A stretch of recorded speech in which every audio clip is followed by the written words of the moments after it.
Alright guys, I'm gonna take a look at Stellar Overload. It's one of the best looking games that is, you know, ascendant of Minecraft. You cannot call it really a clone. You cannot call anything honestly clone. It's just trying to do better than what Minecraft did. And in a way, I mean, it is still a polygon-based game. I would say that it would benefit from ray tracing quite a lot, but I'm not exactly sure how it all works. Like, how does it load meshes? How does it save memory? How long does it take for it to do that? And how can I improve my own performance in saving memory and loading that memory? Because I bet that is still something that I can improve upon. But because it takes 2 seconds to load like 4,000 chunks, and 4,000 seems like something, but it's not. Like it's like 200, 250, 250 space. These cubes are fairly small and as well, so it is really impressive of what is actually happening here and how it is all being saved. So that is still a mystery to me. And as the best looking game that I was able to encounter so far, well,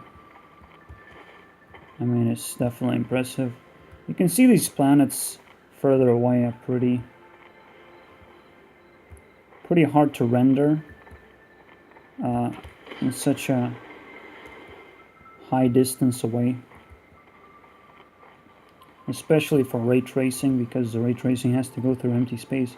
However, if you just take a picture and slap it on the sky, you can still get the same effect. And I would think that that's how it's actually done. But in order to test this, I would have to make a spaceship. I would have to try and travel there. And I'm just not too invested into the game just yet to do that.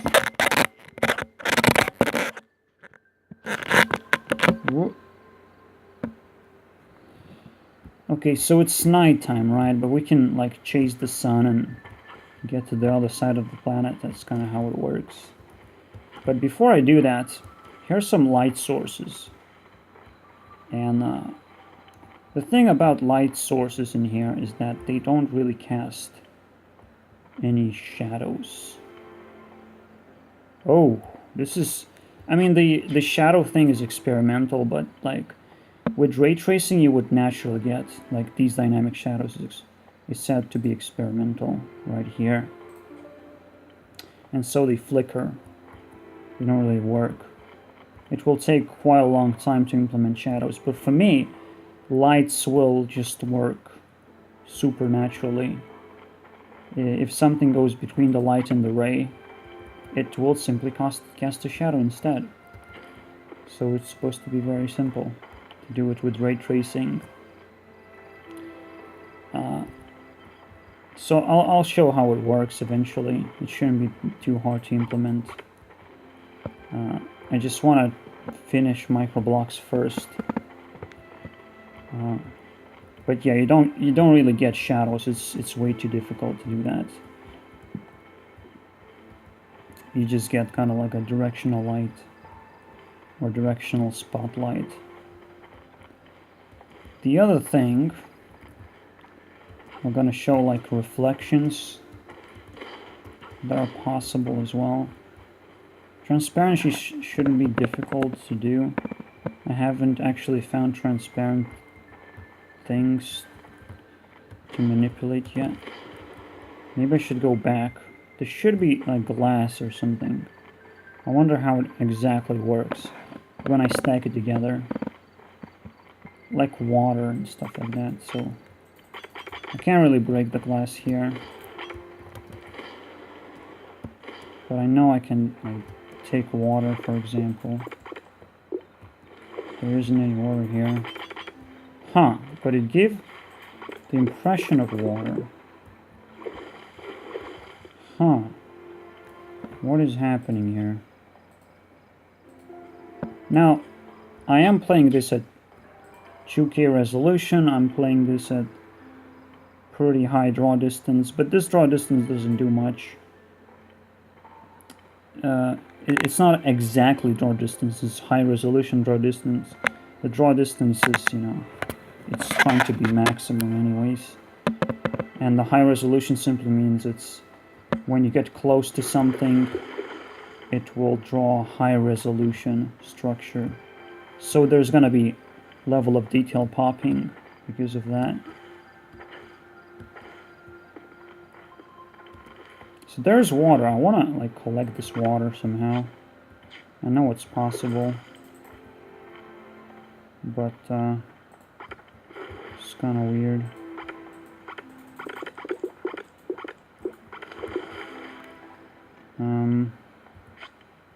So I wanted to like remove dynamic shadows. Yeah, I did that.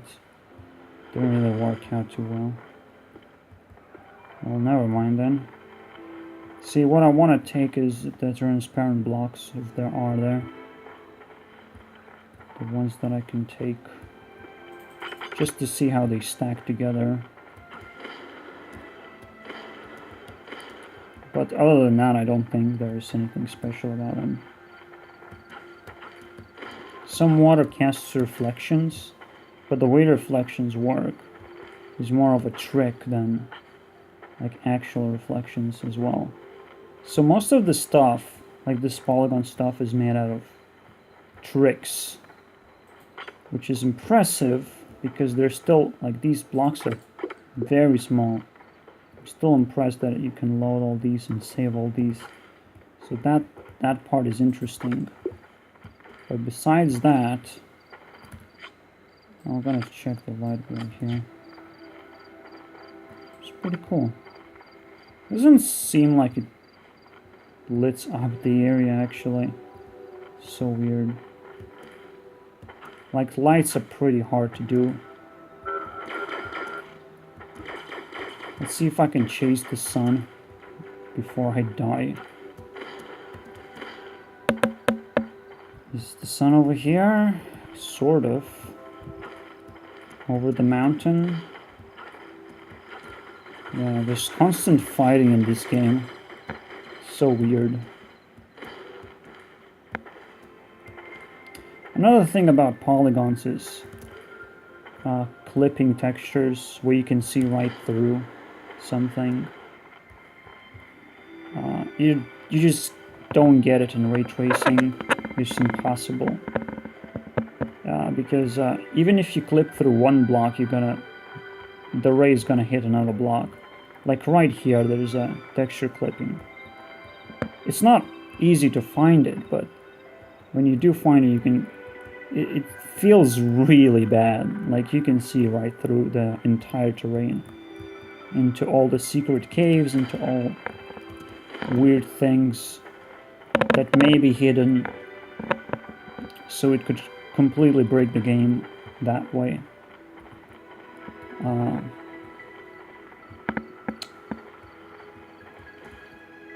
So it's definitely not rare. It's a lot rarer in Minecraft simply because it's made out of blocks, and when we have this sort of slopey terrain, it's really hard to make it so you avoid all of these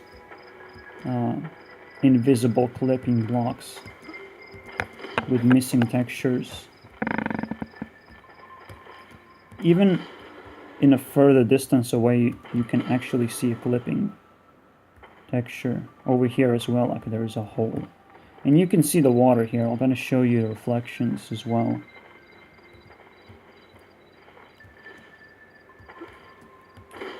So if we look over here, maybe. I wish there was more light, but it will be enough. So you can see a little bit of reflection over here on the water. Like, you can see the tree reflection. But it only works if I see the tree with my camera. But if I don't see it with my camera, all of a sudden it has to disappear because like how it's it is a trick basically. It uses a tree and it also projects it on here as well. So this is why when I have the camera up, the water seems to be lighter than when I have the camera down. It doesn't reflect anything because it doesn't have anything to use that camera sees. So that these sort of tricks. Now I wonder if I can pick up water. The water seems to be fairly well made. It does seem like it's more transparent in the deeper sections, so that is important. Yes, I can pick up water to see how transparency works. That would be very nice. Let's see here. We have some water. Let's start placing it then. I cannot really place water on top of itself. It's kind of a bummer. If I can find like a slopey thing, create like, maybe I'll do this. Just place blocks on top of each other, and then place water alongside. I wonder if I can do this. Just like in Minecraft, I cannot place blocks unless I'm jumping. So I place this thing. Now I'm gonna do water. I barely have 9 blocks actually. And I'll attempt to look from the above. And it should have some interesting effect, maybe. Oh, whoa! Whoa! When I enter water, it's kind of weird. It's way darker in there. So there's certainly some glitches in there. And I don't like that. Ugh. Oh, I really like the effect when you are inside the water. How it looks, how it bends. What you see. That's pretty cool. But this is another like post-processing trick, as I understand it. And I don't really see like it being less transparent when I look through more depth. So transparency really works in this weird way. Like you can see some water gets darker over here and some water doesn't get darker. Like, what is the deal with this? So you wouldn't get that with ray tracing. There's so many graphical glitches that really shouldn't work the way they do, but because of how many tricks you have to work with when dealing with polygons, that's just what we just have to live with, and we shouldn't really do that. Jeez. Ray tracing, guys. Does that prove that ray tracing is superior? Well, I'm one person working on this, and I can say definitely that in 1 year I can make a prettier game than this. Imagine that, right? I can make a better looking game than this. I cannot make like snails and all these animals that are running around, all these like awesome textures. Yeah, like there's some things that are pretty hard to make because they take time and effort. But other than that, I can make something pretty as well that doesn't have graphical glitches, that has proper reflections, proper transparency, proper shadows and lighting and all that stuff. So even though this is the best looking game that you might be able to find, it is not that impressive. It's just a lot of tricks packed together. Anyways, see you guys next time.